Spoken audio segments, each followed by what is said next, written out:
The Hindu current affairs for all competitive exams. ఇక్కడ delimitation మీద ఒక ఆర్టికల్ వచ్చింది. డీలిమిటేషన్ గురించి మనం బ్యాక్గ్రౌండ్ ఇన్ఫర్మేషన్ చూద్దాం.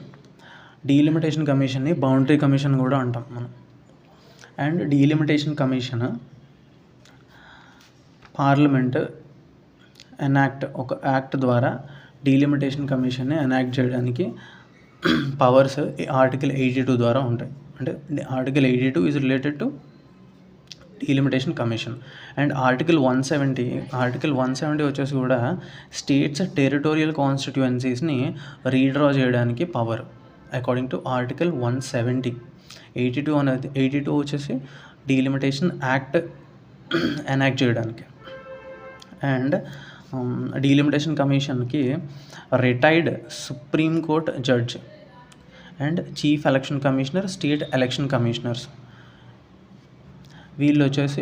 వీళ్ళు మన ఆ డీలిమిటేషన్ కమిషన్లో మెంబర్స్ కింద ఉంటారు.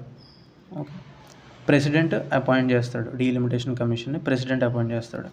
అండ్ వీళ్ళు ఇచ్చే ఆర్డర్స్, డీలిమిటేషన్ అంటే ఏం లేదు, ఆల్రెడీ ఇప్పుడు ఎగ్జిస్టింగ్ ఉన్న కాన్స్టిట్యుయెన్సీస్ ఏదైతే ఉన్నాయో వాటిని according to the population proportional to the population పరంగా రీడ్రా చేయడం, అంతే డీలిమిటేషన్ అంటే. ఆఫ్టర్ ఎవ్రీ సెన్సస్ ఇది జరుగుతూ ఉంటుంది.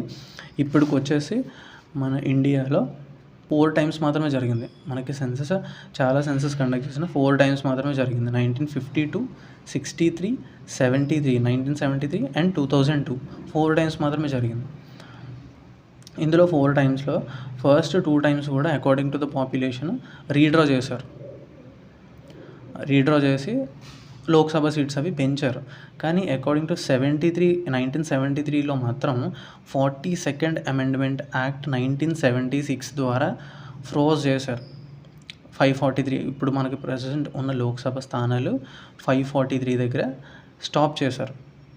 ఆ యాక్ట్లో 42nd అమెండ్మెంట్ యాక్ట్ 1976 దగ్గర ఫ్రోజ్ చేశారు. అంటే ఏంటంటే పాపులేషన్ ఇప్పుడు నార్దర్న్ స్టేట్స్లో బాగా పెరిగిపోతుంది. అలా ఇప్పుడు వాళ్ళకి ఎక్కువ సీట్స్ వచ్చేస్తాయి. అలాంటప్పుడు సదరన్ స్టేట్స్ ఏంటంటే పాపులేషన్ కంట్రోల్ మెజర్స్ బాగా ఇంప్లిమెంట్ చేశారు. అంటే మనకి సీట్స్ తగ్గిపోతాయి. అలాంటప్పుడు మనకి పవర్లో ఆ షేర్ అనేది తగ్గిపోతుంది, ఆ బార్గెనింగ్ పవర్ అనేది తగ్గిపోతుంది. అందుకు అలా ఫ్రాజ్ చేశారు. మళ్ళీ నెక్స్ట్ 2002లో మళ్ళీ ఏం చేశారంటే ఆ సెన్సస్ 2001 సెన్సస్ తర్వాత మళ్ళీ డీలిమిటేషన్ కమిషన్ని చేశారు. అప్పుడు ఏం చేశారంటే అడ్జస్ట్మెంట్ చేశారు. అప్పుడు ఎగ్జిస్టింగ్ ఉన్న కాన్స్టిట్యుయెన్సీస్ని రీడ్రా చేసి అడ్జస్ట్ చేశారు. అంతేగాని సీట్స్ మాత్రం అలాగే ఫ్రాజ్ చేశారు, పెంచలేదు. మళ్ళీ అది ఎప్పటి వరకు అని చెప్పారంటే టిల్ 2026 84th